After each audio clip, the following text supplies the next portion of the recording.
Well, good morning. Good morning and welcome to the National Housing Conference 2025. My name is Michael Fotheringham, the Managing Director of the Australian Housing and Urban Research Institute, AHURI, and it's my great pleasure to be convener and your host for this conference. Many of you will already be familiar with the work of AHURI. We're Australia's national independent research organisation dedicated to housing, homelessness and urban research. Our peer-reviewed research is globally respected and is used by all levels of Australian government to support policy and decision-making, used by community sectors and by industry to drive improvement across housing and homelessness sectors. We have an enormous program over the next 3 days, so much to talk about, so many great people to hear from. But before I introduce the conference and this morning's speakers, it's my pleasure to introduce Dr. Elizabeth Hayden. A Ballagong Willmett woman of the Noongar Nation, Dr. Elizabeth Hayden has dedicated her life to educating others and to lifting the voices of her community, as well as furthering the growth and understanding of the Noongar culture. So it's my great pleasure to invite Elizabeth to the podium to offer a welcome to country.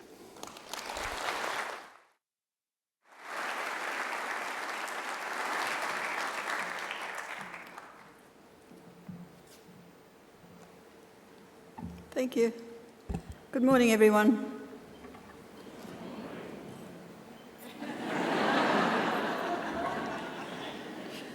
Good morning, everyone. Good morning. Sounds better now that I know that you're here. Nganitiyagin kadajin, nunuk nitiyagin, nunuk jen, nitya nyinin nunga buja. Nunuk nitiyagin, kadajin winji nunuk jen kulin. Ngien nunuk, naat nunuk wangin, ngan karajan nitya nunuk.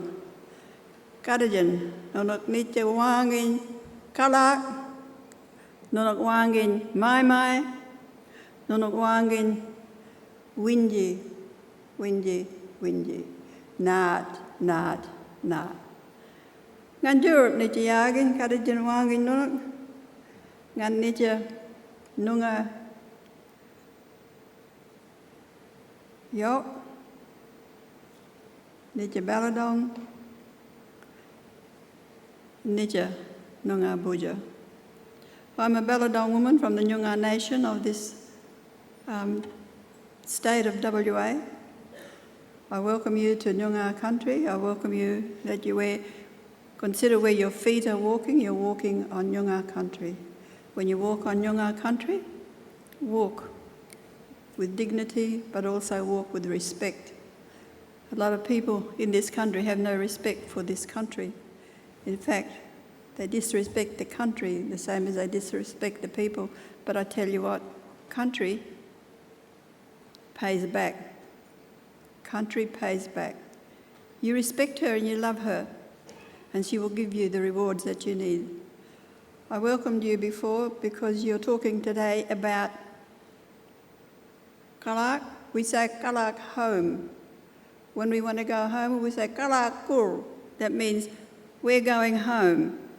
So you're talking about home. And then you're talking about the mai, different types of homes that you're talking about. The most substantial thing that you can give in this country is a home to the people on this land. And I was thinking about it as I came last night. Actually, I was thinking about this conference and what you're talking about. You're talking about housing. And you know, if you can give a child a home, a house to make their own, that child will progress and have access to what it needs: protection, home, a roof over its head, shelter, all of those things that you probably give your child. If you have children or if you have grandchildren, you provide for that. There are a lot of children out there who don't have a roof over their head, who doesn't have a home. We're the lucky country. We say we're the lucky country, but we can't even provide homes over the roof of our children. I don't know what your conversations today will be about. I hope that they are courageous conversations. I hope that they are pertinent conversations, and I hope that they are conversations that will lead to making a difference in this country. I wanted to just acknowledge that there are people here from Asia, somewhere over there, I don't know where, and I also know that there are people here from New Zealand, and I want to say welcome to this country. Nunuk nichi yagin, ngan Europe nichi nunuk yagin, nichi nunga buja. Ngan Europe, kada jinung nunuk kurin pokaja, kada jinung. Jinung ngalaka murt, jinung ngalaka buja. When you go out there, have a look at our country. And all you people from other than Western Australia, take the time to look at this beautiful state. This is what we're proud of, this country. There's some eyesores here, but that's all right. I probably think you got eyesores too in your state, where you come from. But it's a beautiful country. It's a beautiful state. And we love it here in Western Australia. So I ask, if you're staying here for a few days, when you walk on this country, do you know what I was thinking?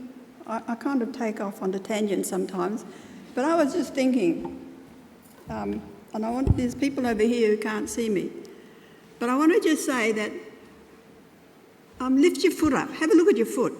Yeah, have a look. Have you looked at your foot? You got shoes, eh? You don't walk around barefoot, so you got shoes on. I wonder, how often does your foot touch the earth? No shoes. How often does your feet touch the earth? You need to take your shoes off sometime, not just at the beach, because the beach is nothing. You need to go to the rich, soiled country, take your shoes off and walk this land and appreciate this land for what it's worth. Learn from it. Let it speak to you. She is a beautiful teacher, most eloquent teacher. You can't get anybody better to speak to you than this land. Let it speak to you. Let it teach you what it wants to teach. And may I just say, be a good listener. Be a good student. And you might have something of value to give to the services that you provide to this country. All the best for you in your conversations. Again, I hope your conversations are strong, worthwhile, and that you've come up here not just to sit, but to contribute, to listen and to share. So important. And I've been to a few conferences, and there are some people who just come for the sake of coming and having a conference and away from home. Enjoy your time here. Have a great time. Again, my heart is happy that you're here on our country. This is Nyunga country. This is matriarchal country. And I hope that you might have a plan forward to maybe 10 years' time. We've had a lot of promises from ministers that they're going to eradicate hunger, eradicate a whole lot of other things, but maybe you can make a goal to ensure that there's a home for every child in this country. Thank you. Thank you so much. That's wonderful.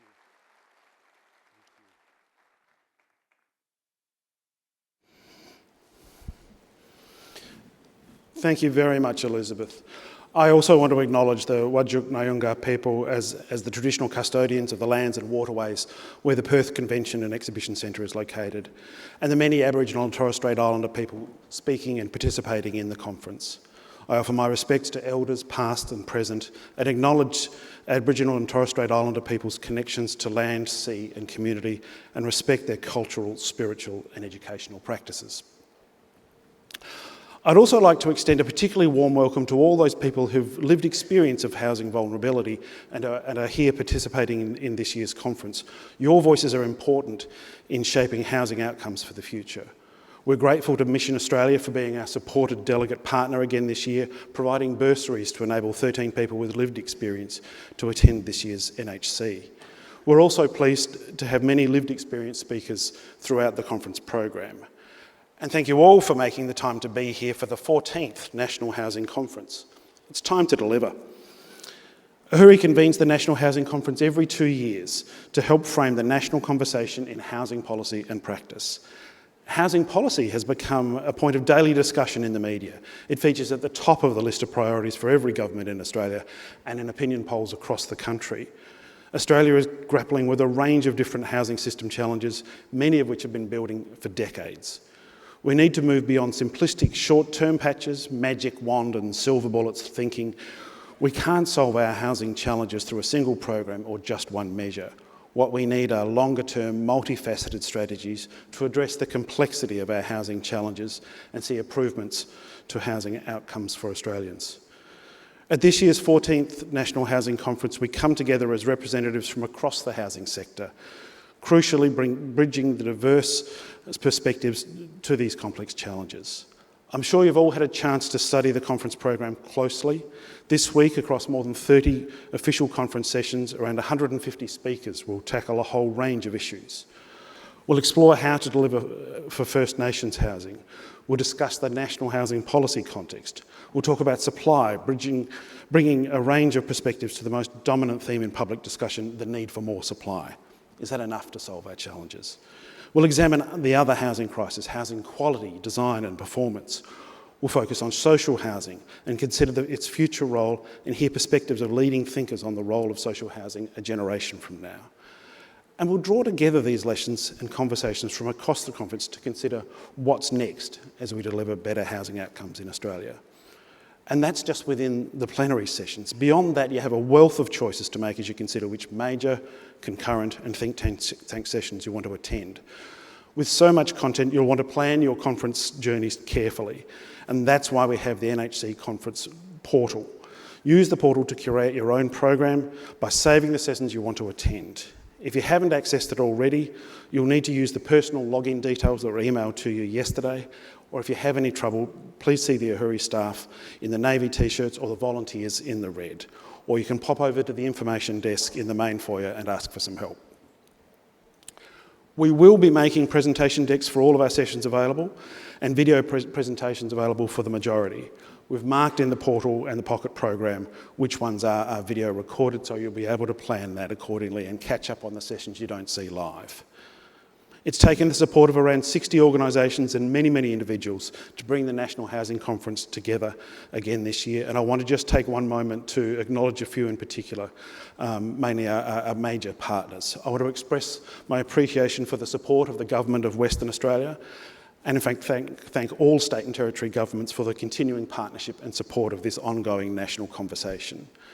Thanks also to our gold partners, Civica, returning for the 4th conference running as sponsor of our popular think tank. You'll find the think tank sessions in the glass enclosure in the main foyer opposite the registration desk. And this year we're going to try a new method. We're using a silent disco approach, so you'll be provided with headphones in the session. Mission Australia, who, as I mentioned earlier, are sponsoring our supported delegates program. And thanks also to Business Events Perth, who are the business event supporter, alongside the Perth Convention and Exhibition Centre. Indeed, thank you to all of our conference sponsors and exhibitors who signed on to show their support for this important event and to help us deliver this year's program. I encourage you to take the opportunity to visit our exhibitors in the exhibition precinct. With nearly 30 different displays, it's bigger than ever. Out in the main foyer, we also have the Designing Australia's Public Housing exhibit, which showcases how governments have used investment in public housing to deliver more than just homes, leading the way to design and innovation. This is an evolving exhibition that's been curated by Ahuri with the generous support of the Alistair Swain Foundation. There are also 2 coffee carts to assist with caffeine requirements. Look for the arrows on the floors to show you the way. The networking lounge is on the right outside of this theatre. And in that networking lounge, you'll find a couple of charging stations so you can keep your devices charged as well as charging yourself with that caffeine. And don't forget to post on social media using the NHC25 hashtag. We have also got a quiet room provided, so if you're feeling overwhelmed, if the conference is getting to be too much, there is a quiet room around behind the exhibit where there are some meditation spaces, mindfulness activities and so on for those who need a chance to wind down for a short while. All right, look, that's enough housekeeping. Let's jump into our first session. This morning we're starting the conference with 2 leading conversations, helping set the tone for the conference as a whole. We'll begin with our opening plenary session, appropriately timed to deliver, Housing Housing First Nations people, led by Neil Willmett, Chief Executive of Aboriginal and Torres Strait Islander Housing Queensland. He'll be joined by Jody Broun, who's recently wrapped up her role as Chief Executive of National Indigenous Australians Agency, and by Shane Hamilton, who's just commenced his role as CEO of Aboriginal Hostels Limited. Following that plenary discussion, I'll be back and we'll jump straight into a discussion with the newly appointed Director General of Housing in the Commonwealth Government, Ben River. I'm very much looking forward to that. But in the meanwhile, it's my pleasure to hand over to Neil Willmett.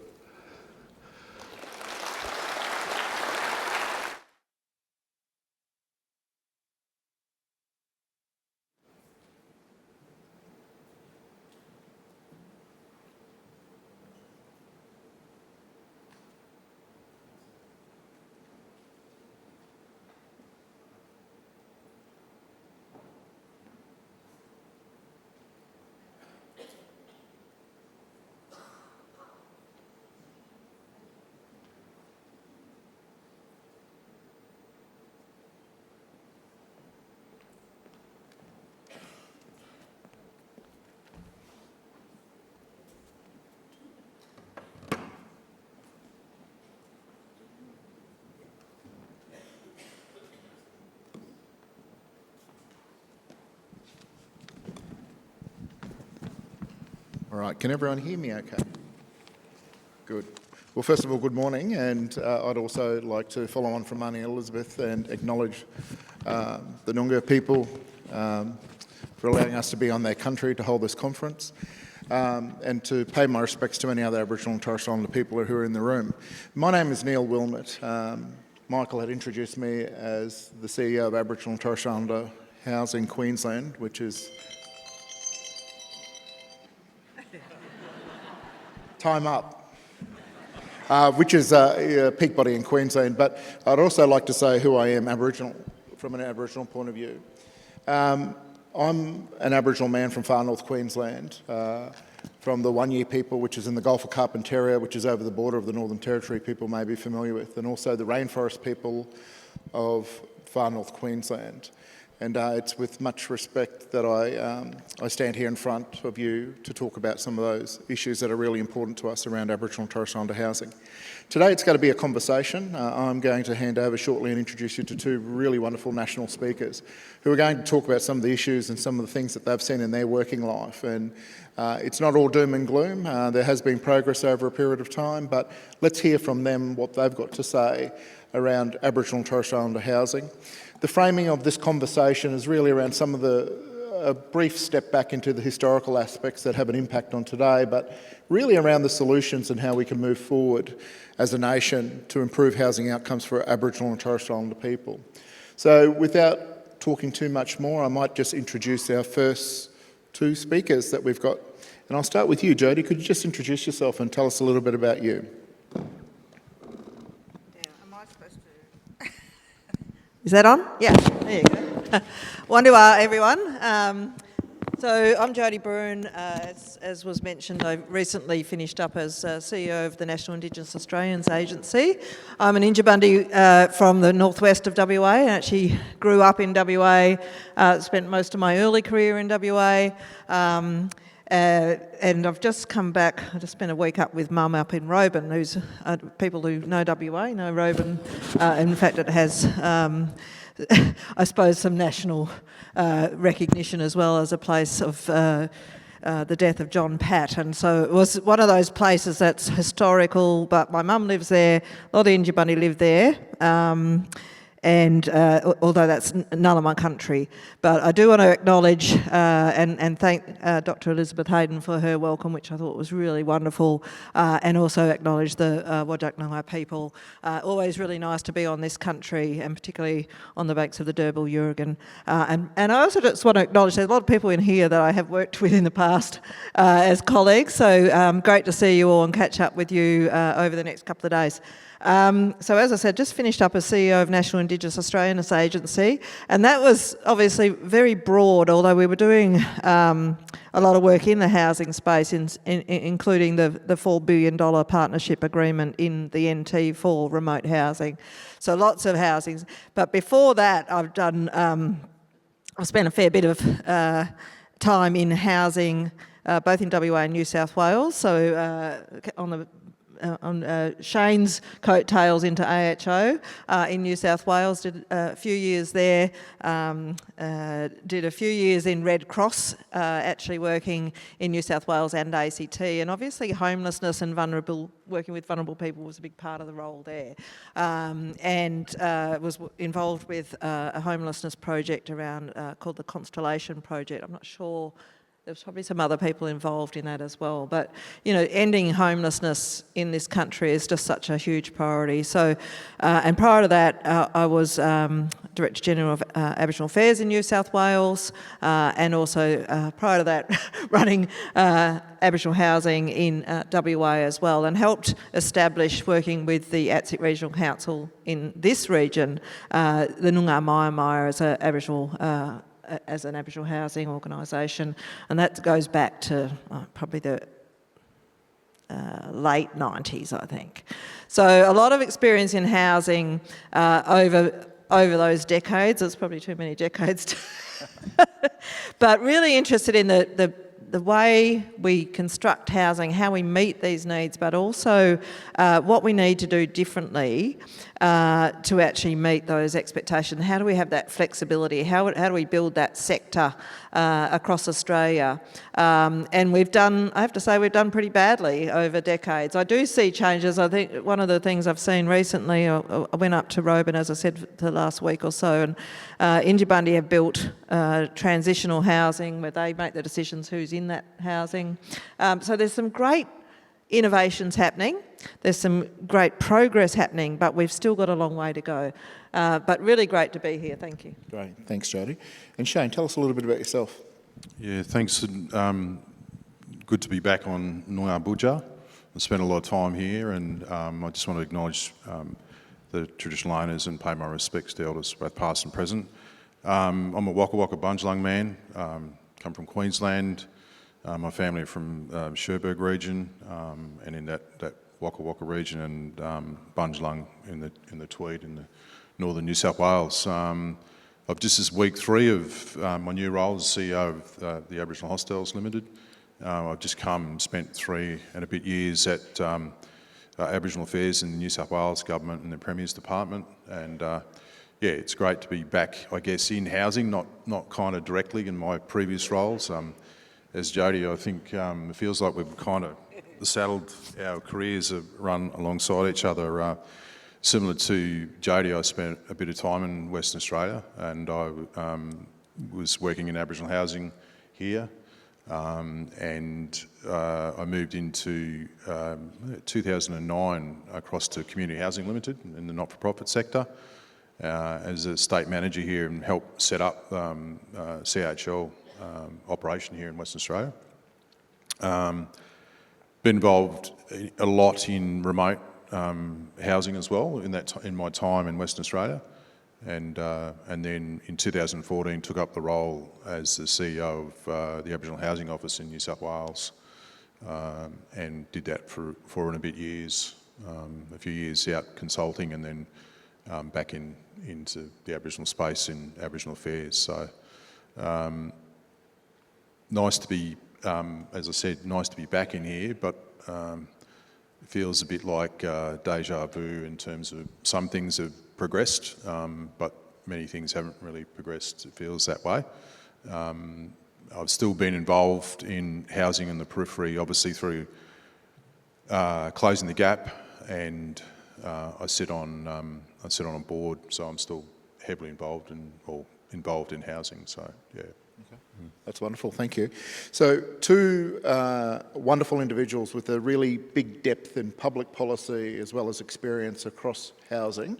We're going to get to some of the things that are working shortly, but for the audience, for some people here who may not have a direct relationship with Aboriginal housing or direct relationships with service providers, tell us, Aboriginal housing has been difficult over the years. Why is that? Why are we not getting what we need to get done? Well, look, I think you have to go back in history, and it plays a huge part. Having just spent 3.5 years at Aboriginal Affairs in New South Wales. I mean, in New South Wales, you've got 61 discrete Aboriginal communities. They are the old former reserves, essentially where Aboriginal people were forced out of towns to the outskirts as part of the dispossession and moved to the outskirts of those towns. And the state of housing, and they currently exist, and the state of the housing has not changed. So if you go right back to history, it goes back to, it's about dispossession, and we're still recovering from that dispossession and the marginalisation of being forced out of these towns, and then makeshift housing that essentially they fought for many, many years to actually get housing. And there's lots of, not just in New South Wales, that happened everywhere. I spent the last 3.5 years in New South Wales as part of the Stolen Generations reparations scheme, and apart from the devastation of the people being taken away, it's people, and I think a lot of people don't know this, but thousands of people were taken from country and placed somewhere else, and generally they were placed in these discrete Aboriginal communities, and that went on for quite a while, but they still exist in New South Wales. They still exist all over the country.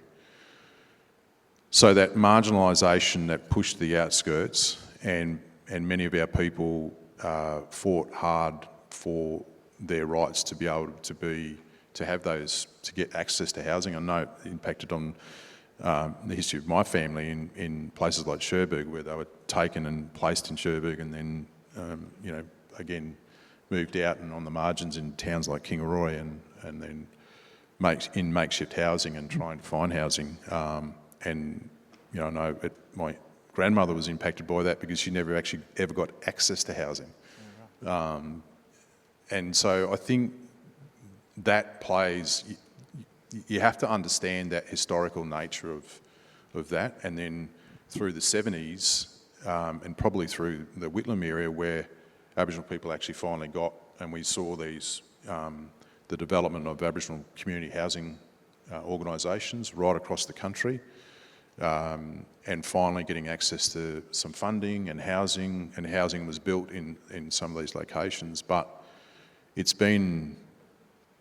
that's the sort of where it came from. And then, of course, later in the late 80s and then in the sort of, or late 90s really, AHO's been around since 98, and that was about, more towards self-determination, even though we talked about self-determination in the mid-70s, we talked about it well before then, but in terms of a policy position, it took from there to 98 before we actually had something like the AHO. And I don't think there's been different versions of that, but it's probably still the only sort of independent, even though it is part of government. But and of course now you've got Aboriginal community housing providers all over the country.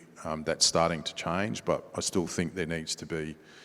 I know when I was, we can go back to 2014-15, and our goal was to transfer all the stock across to the sector in New South Wales. We did some, but we haven't done them all. And the idea there was that the AHO owns 6,500 properties, transfer it into the sector. It generates 55 million in rent and CRA, give that to the sector and get them to grow. And it feels a bit like we've reached this point now where we've got the sort of HAF fund, but you haven't got enough Aboriginal housing providers, in my view, actually accessing that and being able to really utilise it in their own way. Yeah. That's good. I think we're going to talk about that investment piece towards a little bit later, but thank you for that. So Jody, Shane spoke about the issue of marginalisation. Are there other things that you see as the audience should know that's had a legacy piece or an impact on Aboriginal housing as we know it today? Yeah, I think I'd probably be blunter in terms of racism of past policies. Like, we are recovering from all of those policies that one, shifted people off their own country, put them on the outskirts of towns, and that's right across Australia. That's not unique to New South Wales or Western Australia or anywhere else. But for people to, even when I was working in Aboriginal housing here in WA, for people to go and get private rentals was really hard. You know, people have generally got bigger families. They've generally, they need more support, and I'll come back to that point about support people need to actually be successful in those tenancies. But people can't just go to a real estate agent and say, put their name down for a house and apply for a house and expect that they're going to get it. And people were just confronted by that all the time. So there's been a lot more reliance, I think, on social housing, a lot more where people are more comfortable living in an isolated community or discrete community because it's they feel safer. Culturally safer. But also people tend to want to live in together, and I see that a lot. And one of the things we were doing in New South Wales was granny flats to enable the families, the bigger families, to still stay together on the same block of land because they actually need and want to stay together. But racism, both in that policy sense, where even, I remember helping a family in WA where a farmer had actually put in his will to leave this house and a block of land to a family, but I'm trying to think, it was like the Aboriginal Welfare Act or something in WA, prevented that family from owning that property. So it went to the government. So they weren't allowed to actually own the house. And for us to turn that back, we had to do a lot of work to actually give that property to that family, who were acknowledged as, that's who the farmer wanted to give the house, but the legislation, the Act, actually prevented them from owning a house. Yep. So you're talking about, this was going back to the 70s, so you're talking about things that actually have prevented people from actually progressing and having those houses. But racism in private rentals is just such a big impact. And then that people need a lot more support, I think, to actually be successful in their tenancies. You need to be much more holistic around that. Something like the Services Our Way program run in New South Wales, which is about helping people be successful holistically, yep. Housing being the first platform for that. Yep. And I think it's worth saying that from my perspective, having worked in Aboriginal housing in a number of states and federally as well, is that housing is just so integral to every other outcome under Closing the Gap. If you're talking about health outcomes, if you're talking about kids getting to school and being successful and thriving, if you're talking about people having stable lives where they can do employment and continue study, all of those things rely on safe and secure and affordable housing. It's so integral to everything, and I think that's why I'm really passionate about it. I've done it several times. But I'd always argue, let's get people into housing first, and it has to be quality housing. It has to be, like we have to think about the climate that people are in, and how do they actually, what's the sort of lives they live in those houses as well. And I still, unfortunately, see that we plonk a lot of the same sort of houses out in communities. We're not actually acknowledging that people live quite differently, and how do we acknowledge that in both the design but also the lifestyle choices that people make, and how do we support that? But what's the other supports we need to give people to be successful in their housing? And what else do we need to do? We're just not holistic enough. Yeah, that's a wonderful response, and thank you for that. I think between the issue of marginalisation, racism, appropriate housing, all these things are coming up, and you're going to hear these from both individuals who experience the difficulty in finding a home to people who write policies to try to address that stuff. I want to take us back. So we spoke about racism, which is an interesting one for me because many of you may be familiar that in the early 1970s under Whitlam, we introduced new legislation in this country around anti-discrimination.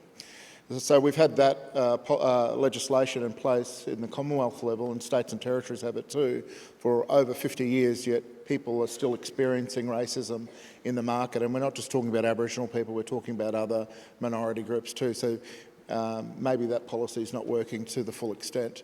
But what I want to touch on is in 1972, we saw a policy that was introduced by the Commonwealth Government under Fraser, which was a piece around self-determination. And for people who may not be familiar with self-determination, what is it? I think from then, but even before that, there was calls for self-determination. People have been promoting that and pushing that for a long time. And I'll go back to the sorts of pushes people had for things like Aboriginal housing in New South Wales, which take a long time. Aboriginal Land Rights Act there, which started in 1984. Yes. Years of protest to get to that point. So people wanted that self-determination for a long time, and for that to then start being used as a term, but it meant that people could actually say, we want our own Aboriginal housing organisation, we want our community back on country, we want outstations. Now that causes a lot of problems for many governments, because it's like, okay, how do we deliver services to those people? But that's their choice then, to be on country, to be living that lifestyle on country. But how do we as government, not that I'm in government anymore, how do we actually facilitate that? How do we support that self-determination is a really big question that will continue. But it is about people making those choices and being able to make those choices and supported to make those choices. But it has been something I think that's been called for a long time, and it's still very much being called for. But these are basic human rights that people are entitled to, and we've got to remember that that's the principle that we've got to work for. So I guess self-determination is being in control of your own destiny, where you're going. Shane, do you think it's still relevant today, the fight for self-determination? Oh, absolutely, yeah. But it can also be about the way to self-determination, if you think about, and housing, us talk a lot about this at the AHO, is about creating equal access to the opportunity that initiative or whatever the government's got in place, and enabling Aboriginal people to take up that opportunity in their way. Not just follow what mainstream do, but put their context to that, policy or whatever it might be. And I think that's still true today, even in the initiatives that we have underway. We're trying. I mean, the fundamental problem that we're all grappling with is that we don't have enough supply. We've got a supply problem, and particularly those people who need it most from an affordability perspective. And of course, Aboriginal people are part of that. But also, Aboriginal people are part of those that are in middle income and higher incomes, and who are also there's an affordability problem for everybody, not just people on the sort of lower quintile of income, because housing becomes so unaffordable. So self-determination to me is to allow me to equal access, that I can then choose which one I actually want. So it's sort of, for me, self-determination is part of that. I can actually choose and make it my way, but give me the opportunity. And so in any new initiative that comes into play, I can probably, the example is the Victorian Big Build, they said, look, 10% of what we build is going to be dedicated to Aboriginal people. Fantastic. Not telling them how they should do that, but they can come up with their ideas, and from a self-determination perspective. So, yeah, I mean, for me, it's that's still really important. Not just to say, well, here it is, take it or leave it. Like, here's the access to the opportunity. How do you turn that into a way that actually they can shape that in their way, but they're actually on a level playing field where they can apply, their own culturally appropriate way of bringing more housing supply into the market for Aboriginal people. Equally, Aboriginal people might see an opportunity, like, for example, the scheme of 5% deposit. Well, I'm sure there's Aboriginal people who are interested in that, because we've got a lot more people in the middle income. Big part of our population lives in Western Sydney and southeast Queensland, exactly where they're building these houses. So why wouldn't we sort of have or allow Aboriginal people to get access to those opportunities? And actually, but we don't talk about that. We talk about numbers, but it's hard to see where Aboriginal people are. Having just come back in, and I think we had the state of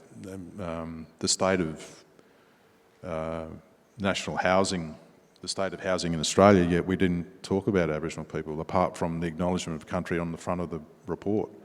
We've actually got to be in those reports. We've got to be front and centre, not to the peripheral. We've actually got to be front and centre. Yeah. So tell me then, what are some of the unresolved issues that we should be front and centre and advocating for or addressing or talking about?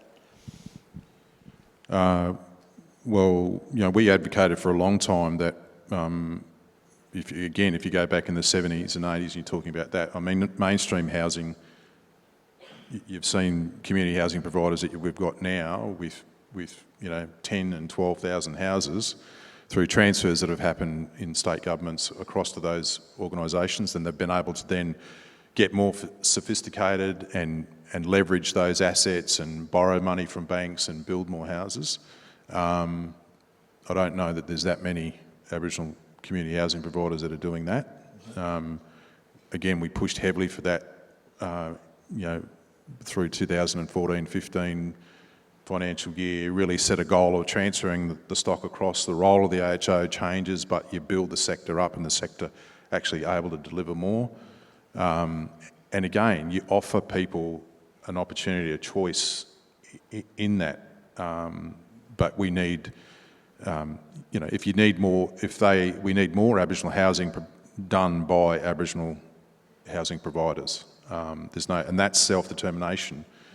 So in all of the policy settings, when you think about what that policy setting might be, whether it's in home ownership, whether it's in building more houses, whether it's transferring stock, Aboriginal needs to be in front and centre. It can't just be the periphery. Otherwise, it'll just be forgotten about, and in 10 years' time, we'll be sitting here talking about the same sort of thing. Okay. That's my view. Yeah. Great. What about you, Jody? Do you have a view on that? Yeah, look, I obviously agree with Shane in terms of there's still the big issue being supply, like having enough housing for people, and people seem to forget some of those urban populations, and they sort of are there, but they're not really getting the access, and we've got to make sure we're looking after those urban populations. And you see a lot about the remote housing and remote populations, and there is some work going on there, but we've got to build that sector. So it's supply, it's building the capacity of the sector, and scale is a big issue. Like we saw this a lot in New South Wales. You've got small organisations who might have 10 houses, they might have 60 houses, but it doesn't give them the scale to operate. We've got to recognise that they do a lot more than just manage a house. They're often supporting those families in lots of different ways. So it's a much more holistic service that they're providing. And my thinking was fund them for two things. Fund them for the housing management, but also fund them for the support they provide to those tenants. And if you can do that properly, you're supporting families to be much more successful, to get the kids to school, to do all the rest of it as well. We've got to remember that there will be differences between what you do in the Western Sydney population and what you're going to do in Kirakara or something like that, in these remote communities. So, we've got to allow for that. You've got to have that flexibility. I don't think there's anywhere I've ever been in the whole of Australia where they don't want their own local team to do maintenance on their housing. So there's building and the supply of employees into the building of houses, but there's the ongoing maintenance, and everywhere you go, maintenance is a huge issue. So whether it's in Western Sydney or whether it's in Kirakara or Tennant Creek or whatever, getting people involved in that, having employment where they can be doing that maintenance work, but people don't have to pay a fortune to have someone come out and fix a tap or fix a door or fix a window, but also it's more responsive. So having those local teams, and I don't think, as I said, I don't think there's anywhere in Australia where that hasn't been what the community are asking for. And there's been a tendency right across the country to package up these huge contracts for maintenance of not just housing, most things, which actually takes those jobs away from the local environment and the local economy. Yep. So we've got to recognise that that's a big part of something we've got to do, is to make sure that we're doing that. But if we just don't put the supply in there, we're never going to get anywhere. We've got to build the scale, we've got to build the capability, and continue to recognise that actually costs more when you're doing it well. Okay, that's great. Hey, can I ask a question? What are some of the success things that you've seen and success stories around First Nations housing across the country that you think the audience should know about? It could be the supply chain, Yeah, it yeah. could be housing providers. Yeah. There's Policy. so many. I think the thing is you can get frustrated and think there's nothing working, but I in the roles that I had, really had the privilege to go and see some amazing work being done right across the country, whether that's people just getting trained in the work that they're doing, whether it's, trying innovative new ways of housing. And I did get invited, but I didn't quite make it there, to the 3D printing work they were doing. But as I said, even last week I went up to Robe and where Mum is, and Injibunny have built these transition housing. They're deciding who's living in those housing. They have to be working. There's other criteria, obviously, but there's a little committee. So, taking that initiative, and I actually went in there to see a relative who is on her way out, but we went in to visit and got a really close look at those little units that have been designed and built by the local community and now managed by the local community. There was the Roads to Home stuff that was happening in New South Wales, which was, working in those 61 remote communities. Great, here's the housing, but they still didn't have drainage on the roads, street lighting, all of those things. So that was doing the more holistic approach around the infrastructure in those communities. And we've got to look at the infrastructure. You can't just build houses without looking at the broader infrastructure in those communities. And we supported so many different communities to do some great work, whether it's the design, but also the management and the way that that's done. And you just see some great innovations. And I can't keep saying AHO because they are doing a great job, but there's others in other states as well. As Shane was saying, and you do see it everywhere in terms of the design, the management, the way they're supporting families and communities, but there's often not enough housing for community. Shane, have you seen some success in your travels? Yeah, I think you've got, something I've been involved in. So the CHL establishing an Aboriginal housing organisation in itself, which has now sort of started with that, with support from them, but again now moving into its own space, and same in Victoria, taking up that opportunity, doing their own finance. We've got some organisations doing that. We just don't have enough at scale that I think we could, and that's the opportunity, I think. Yeah. When you also talk about design, again, this is a really good self-determination where communities take control themselves in the Northern Territory. Kieran, I don't know if Kieran Wong's here, but he's done some fantastic work in terms of design, and that's been working directly with community, spending time in there, understanding how they live, understanding their own cultural protocols and what that means for housing, and then the community spending their own money and the government obviously partnering with them. But you're going to get more success when Aboriginal people are involved, when they're in the driver's seat, and when they're directing it. You're going to get much better housing outcomes. Then it's just, as we've seen through the 70s and 80s, and in some communities you can when you go there, you can see when we come up with a great idea in the 80s that we could build houses out of sea containers, and we'll try this in the remote Aboriginal community and see if it works. And we've got examples of that all over the place. But Aboriginal people weren't involved in the design and what they needed, and it didn't take into account how people live and what their cultural protocols are and practices are. So I think the more, again, they're involved, the better outcomes you're ultimately going to get. And the same with tenancy outcomes. If you've got more Aboriginal providers providing that service, you're ultimately going to get better outcomes. And I think the evidence is already there that's the case. So we've got plenty of evidence that it works. We just need to see it on a larger scale. Yeah. And maybe promote some of those success stories. Yeah, and I would probably just failed to mention a few months ago we went to have a look at Redfern, and Redfern obviously has its own housing. They've got their Aboriginal housing company. They've spent 30 years getting this project off the ground, and they own the block and this is inner city, so it's worth a lot of money. So they've been able to do, and it's taken a long time, government hasn't always worked with them, but they've been able to do not only the housing for their own mob that want to stay in Redfern, and that's been important to keep that cultural connection to Redfern, but they've built this student accommodation that they now have someone else managing for them. I think it's like 22 floors, right in the middle of the city, but that's their income stream. They did a joint venture around this, and that's, as I said, it's taken them a long time, but they've realised the vision that they had right from the 70s and probably even before, to get to that point where they've actually owned all this housing stock. They've got commercial buildings as well that they're leasing, but they're also housing their mob where they want to be in Redfern. So, the success is there. Unfortunately, it takes a long time to get somewhere. This whole theme about time to deliver, it takes a long time to get there. Yep. It's perseverance, but you've got to realise the vision that people have and help them, facilitate that vision.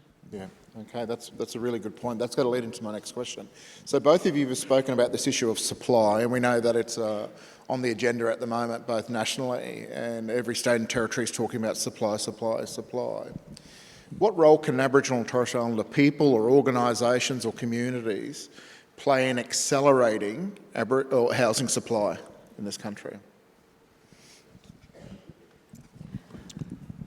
Well, as I said before, there's no reason why you can't, the HAF fund, I've been thinking about, could there be an Aboriginal Pacific fund, a bond, a housing bond, that could be directly, targeted to Aboriginal housing providers, because if you have a larger number that it's got to deliver a minimum of, whatever it is, say it's 100 houses, that's going to automatically knock out a lot of Aboriginal community housing providers. So build a fund that you can actually engage more providers to be able to, again, access the opportunity in their way from a self-determination perspective and take up that opportunity. But again, I'd argue that they also need to be at scale where they can generate enough revenue to service whatever debt they're going to take on, and they've got to get to that scale. That's how the community housing sector developed. There's no reason why the Aboriginal community housing sector can't do the same thing, but we've got to be able to get to that scale. So if that's possible, I think that's a way that you can get more Aboriginal community housing providers involved in that, and there's some that are doing it now, but we need more. Okay, so why don't we just build on that? What's the technical stuff though? Both of you have worked in government for periods of time. What does the government need to do? So it's one thing to have the HAF fund available, but we also have Treasury now writing housing policy or leading policy decisions around housing. What does government need to do to actually get more houses and more housing supply for Aboriginal people? Well, it's the same. It's a supply issue. Yep. And is it the policy settings? Is it the investment mandate? What is it? Well, I think to me, you've got not so much for remote. That's a different challenge. There's a different set of challenges because it's in a place where there is no market, or there's market failure. So you have to have some policy setting to allow for that, and because that has a big impact for Aboriginal people. So there is that difference, but again, it's not it can't just be a one size fits all, even though it is a problem with supply, which is why we've got huge investment on government and state governments investing out to get more supply. But like I said before, maybe it's some targets. So if you're going to create this fund like Victoria did, and you carve off 10% and say we're going to dedicate that to Aboriginal housing, maybe that's the thing we can do on a national, and all governments across the country can do that. Yeah, great. But again, you got to, the way you carve that 10% off is you make some policy changes that allows more players to be involved, and then of course support the sector to get to that stage. Because it's not going to be able to just do it like that, just as CHPs have never been able to. They needed support. They needed. So they no needed silver stock. bullet. It's not going to happen overnight, but No, but we've got to head towards that. As I said before, we talked about this back in 2014. If we transferred all the stock across and we actually got people at, providers at scale, they could leverage. Then maybe they could have taken up the opportunities in the same way that mainstream is now. that's great. So I think you have to make some provisions in the existing policy because there's more investment going in. There's a bigger commitment, which is great, but the other thing is for me, do it so that they're not all competing against each other. We're not crowding. There should be space for all providers to be able to take up the opportunity in their way. If you make us all just compete in the Aboriginal space, I just don't think that's going to give you the outcomes that you need. Yeah, it needs to be much more holistic. That's wonderful. Yeah. Jody, anything to add? Yeah, I was going to just add that there's big difference between your urban environments and remote environments, but you've got to value what's the contribution of the Aboriginal community in all of that space, and there's often is a very tangible contribution of land. So let's see it more as a joint venture to meet that need, because the community is putting the land value in. So that's one thing. But doing it and designing that model with the sector and with the Aboriginal community is going to be critical. And then to do it really in partnership. So that sort of joint venture that's more formalised, that says this is what we're going to put in, but recognising and valuing the contribution from the community. And then I think there's not enough recognition, and maybe Ben can talk about this in a minute, but there's not enough recognition of the avoided costs to government if you invest a certain amount, and how does that get factored into the model? So if you've got families in safe, secure housing and you support them at that end, what are those avoided costs that, kids are thriving, families are thriving, people are, from a health perspective, from all the other perspective, justice particularly, what are you saving government in the sort of next 5 or 10 years by investing there? And I don't think we value that enough across the board to say this is what it's going to save us. Now that's, you've got your political cycles, you've got people aren't looking 10 years down the track and say that's going to save government this much money if we do that. And we've got to look further and say this is actually what this investment means for these communities, for these individuals, and also for the country, and value that more. Can I just add to that, because obviously having, as I said before, this is week 3 of my new role, but the AHL's been around since 73, 52 years. Last year we did about 440,000 hours or bed for overnights for Aboriginal people across the country. More than half of that was for people to be able to access medical services. Yeah, right. And then 15% of those people are essentially homeless. So just going on the back of what Jody's saying, here's an organisation that's been around for over 50 years, quietly in the background, just, doing, providing accommodation for people that really need it in places where it's needed. 42 hostels across the country, and just quietly going about doing that work. And then what's the cost if you don't have that? Again, that opportunity. I think the other important point I want to make about what's needed is, I think what's missing as well is a really deep understanding across the country on Aboriginal housing need from a data perspective. Sure. And also to understand where Aboriginal people are even from an income perspective. So if we have if we write another State of the Nation housing, we have to have a particular piece about Aboriginal housing and Aboriginal people. We've got to talk about that from a data perspective on where we are, the type of housing we need, how we can take, and then when you're talking about opportunity for everything, we're absolutely front and centre on that. We can't be it's over here and we just talk about it some other way. It's actually got to be front and centre. Yeah. So some sort of data centre or way in which we report the state of Aboriginal housing across the country on different levels. Because if we don't, again, just be forgotten about, again, on the periphery. Might be a bit of a scattergun approach to fixing it when we don't actually use data to inform our decisions. Yeah. Just talking about some of the data stuff, I just want to leave with a couple of things. One is just talking about housing affordability. Many of you will know that housing affordability is a big issue within this country. 30% of incomes going towards either a rent or a mortgage is pretty high and causes a whole lot of other dramas. But for Aboriginal people, that's a common thing. I guess, how do we address affordability in that context, that there's a lot of Aboriginal people who are on the cliff of spending well and truly over 30% of their income, and we haven't really seen much support or policies or programs to support that.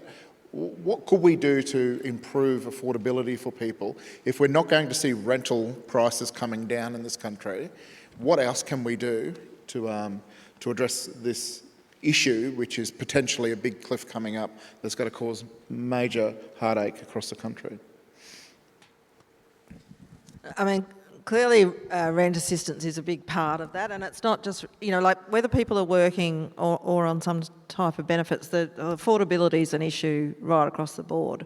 So obviously looking at how do we actually get those cost pressures down, how do we, I think the community housing sector play a really important role in that because they can do things differently. But obviously there's a broader agenda around building the economic empowerment of First Nations people that can actually then lift communities and lift individuals. And I think in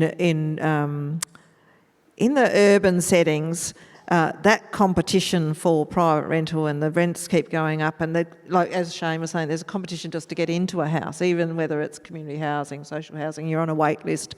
Where was I? Alice Springs, I think. The wait list there is something like 7 years, And as you're saying, then people get into a house, and then it's more than 30% of their income. So how do we actually build their income, but also, do something about the 30%, which is probably, unsustainable for a lot of people. And I think there's still an issue around that's a reasonable amount for people to pay if they're in remote areas, and they've got lots of other increased costs as well. It's not cheap. You're just filling your car up. It's not cheap to go to the shop. All of those things add to that cost pressure. So it's just not a realistic amount to pay for housing either. And different community housing providers can do different things. You can draw on the Commonwealth Rent Assistance, and I think we've got to do a lot more in that space as well, as what else can we provide that actually helps the community housing sector provide an affordable option for people. Yeah, great, thank you. Anything you'd like to add to that, Shane? Oh, look, I think it's, the fundamental problem of affordability is supply. We don't have enough houses, and particularly in the affordable range. And again, my argument would come back to understanding from an affordability perspective on Aboriginal people where they live. As I say, a large population of Aboriginal people in the country is on the East Coast, New South Wales, Western Sydney and South East Queensland. More people moving into the middle income bracket, and so housing in those locations becomes unaffordable, or they're paying more than 30%, so they'll get access to more supply. But again, if you have more Aboriginal community housing providers being able to trying to get to scale, they'll want a mixture of those tenants that can actually contribute more and pay more, as well as housing people from a public housing wait list who obviously need housing as well, because that's their role to do that. But again, they've got to be able, as mainstream providers do, they provide housing at different levels. There's no reason why we can't do that. Yep. And again, I'd argue that you could also set some sort of like allow a certain number of Aboriginal people to be housed in as part of the funding that providers get to house a percentage of Aboriginal people, so they have access to the affordability or affordable houses. But again, just providing that. And of course, the same thing is in remote communities. It's a supply. We just don't have enough houses in remote parts as well, and we've got overcrowding. Yeah. Look, a lot of issues. I think I've got about a minute to go, but what I would like to do is... Well, no, I've got a bit more time so we can go to the audience. I guess I'd like to ask you if there were some take-home messages for the audience, what would they be, and what would you say to think about if you're sort of not really familiar or you're not working in this space every day? What would they be? So I think we can talk about Aboriginal community-controlled sector and housing, but everyone has a responsibility. If you're a mainstream organisation, you also need to be culturally appropriate. You need to be able to be accessible for Aboriginal people. People should have choice, and that goes to the point around self-determination. So some people might want to go to an Aboriginal provider, but they might not, and it's up to every organisation to be doing that. And thinking about it in a policy sense, we can look back on policy and say, oh, that policy was really racist or prevented access for that community, and we look back 10, 20, 30 years, think about what you're doing now that is preventing people. And I remember when I was in running Aboriginal housing here in WA, some of the policies that were being promoted then, I mean, this is a long time ago, but the policies that were being promoted then that had to change to actually not be racist against Aboriginal people. Things like, oh, you have to meet the street standards, else you're evicted. It's like, well, who's setting the street standard?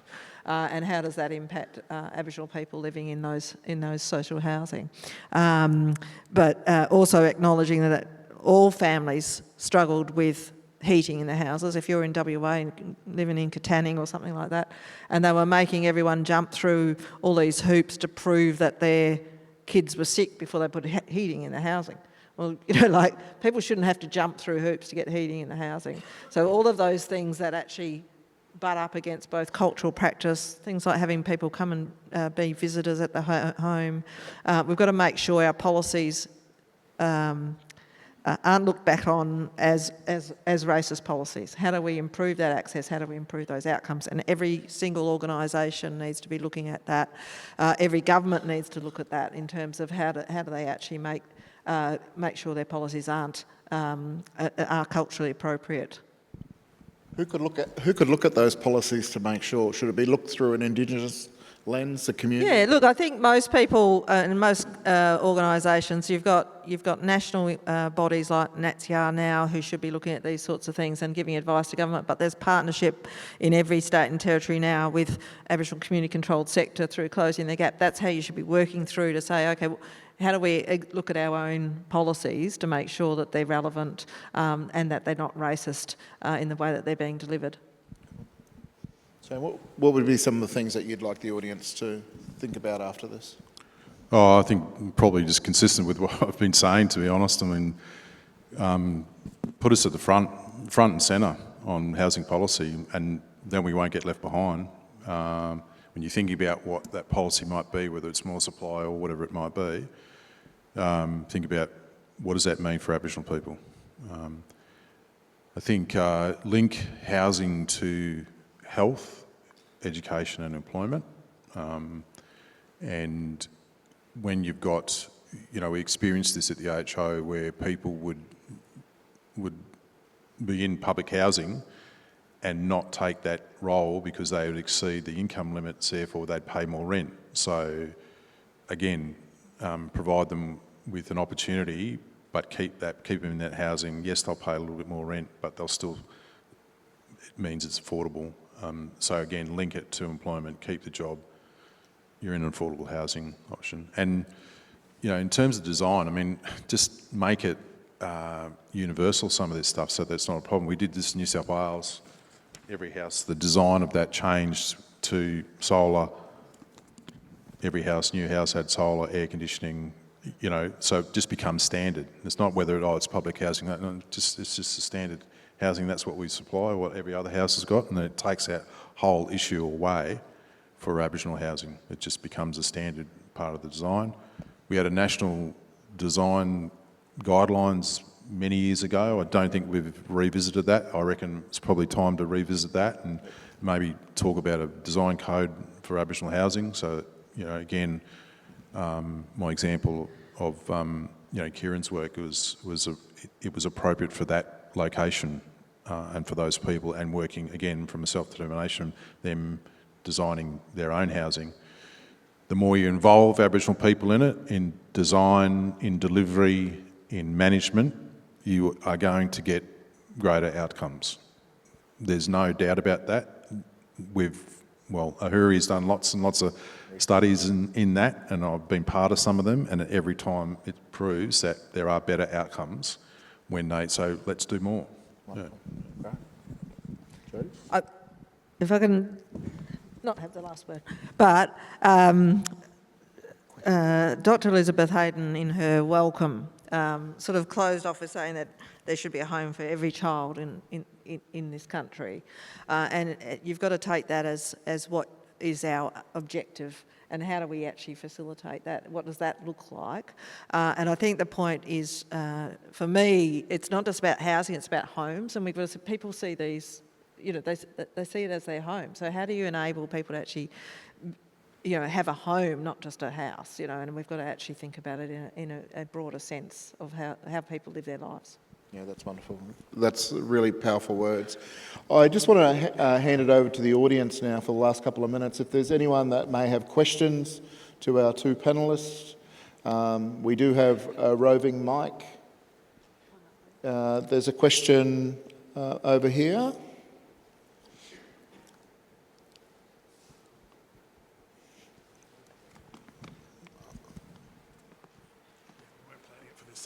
Whereabouts?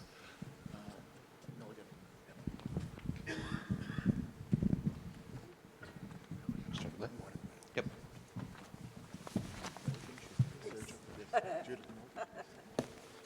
We all recognise who that is. Hi, Judith.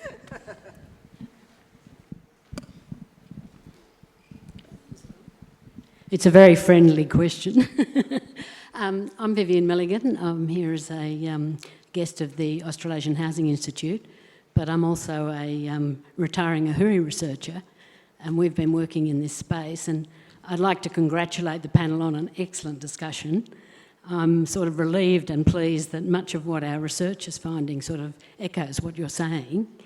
And I just want to make a proposal to the conference, actually, and if this is out of order, please disagree with me, but my estimate is that there's about 11,000 Indigenous social housing tenancies being managed by registered Indigenous housing organisations. 11,000, that's a tiny number. That's in our forthcoming research. So, Michael, I'm sorry I'm making an advance announcement, but it matters now. We also estimate there's about 45,700 low-income households in urgent housing need.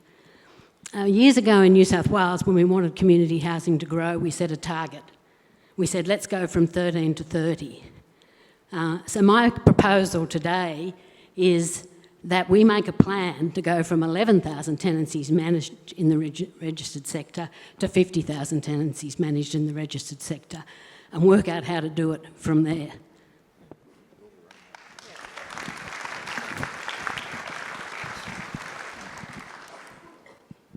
Well, you won't get any disagreement from us on that, but only to say that I think, and you probably know this because I did talk to you at one stage about it, but we wanted to actually do a lot more of that. I mean, we were sort of thinking that by 2022 we would have transferred 6,000 properties that the AHO owned into the sector. The role of the AHO kind of would start to change then, but then you'd get to a point by then where, yeah, it'd be well and truly more than 11,000, you know. So we didn't quite get there. We did some. We've just got to get, yeah, I agree. I mean, we've just got to get to that scale that's going to ensure that we could, and I think having targets, we set ourselves a time frame by 2022 we would do it. So it's either a target or a time frame to do it in, but yeah, agree.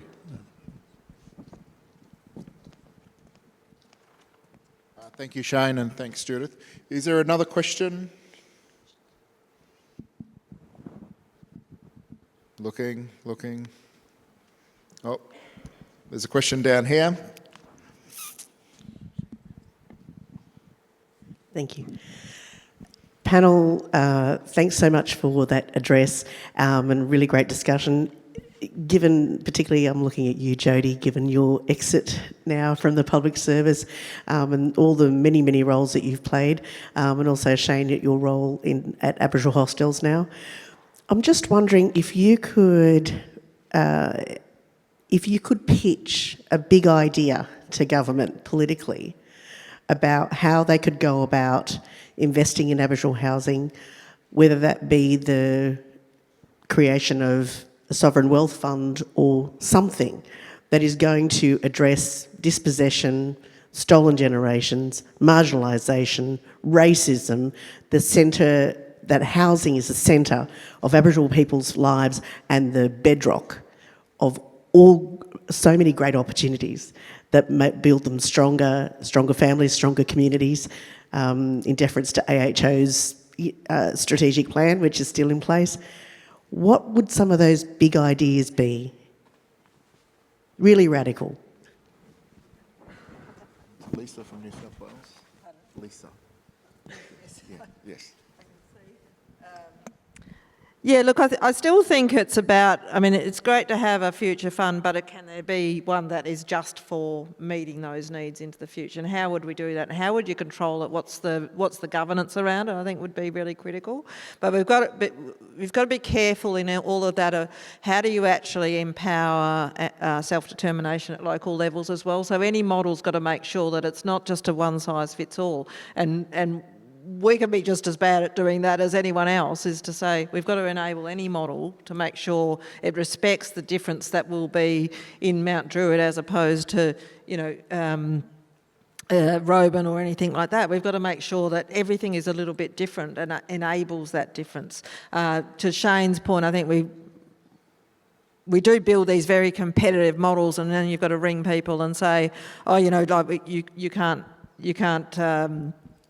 You missed out because we had 400 applications and we could only fund 200.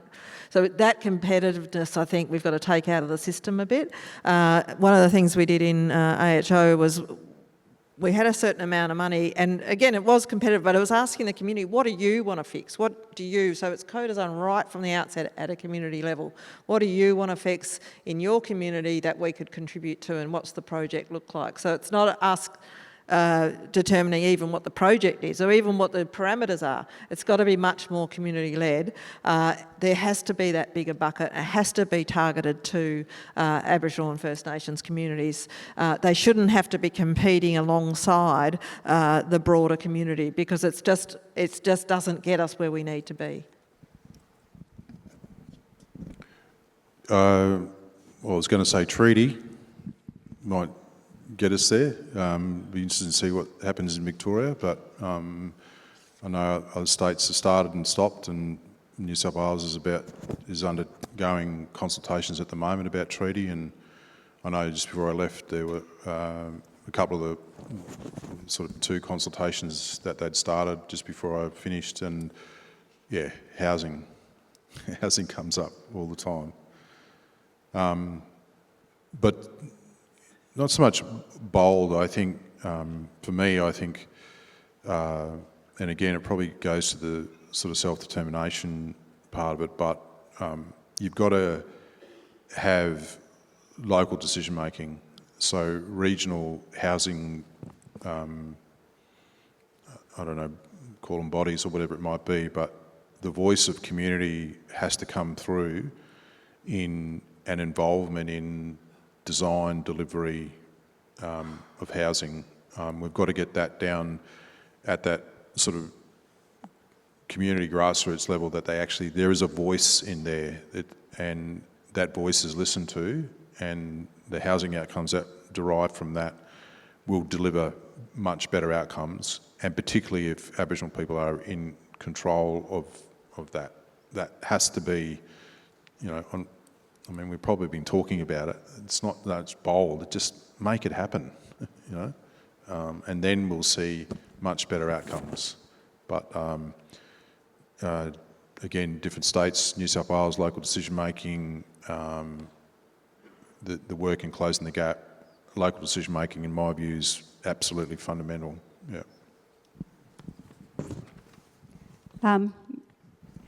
Angie Arkey from North Queensland.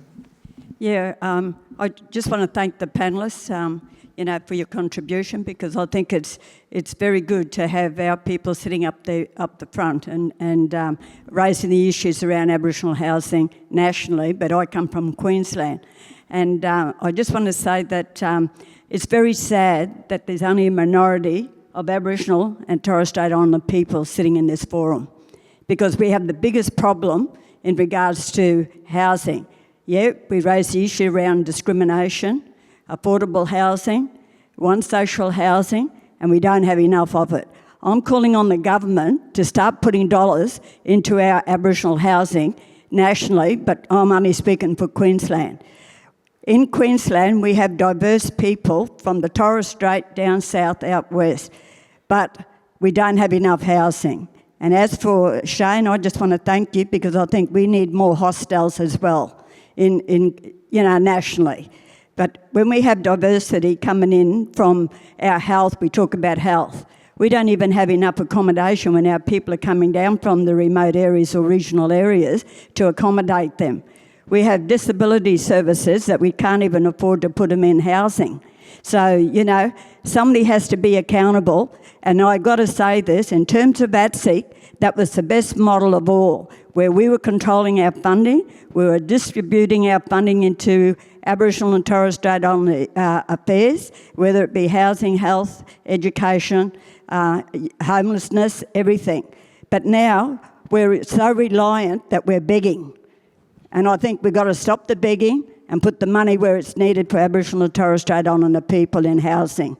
And the other thing that I want to raise as well, native title.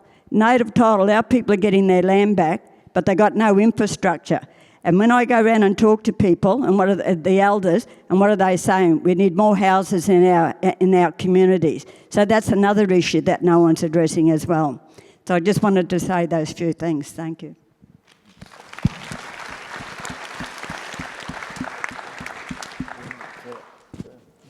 Okay.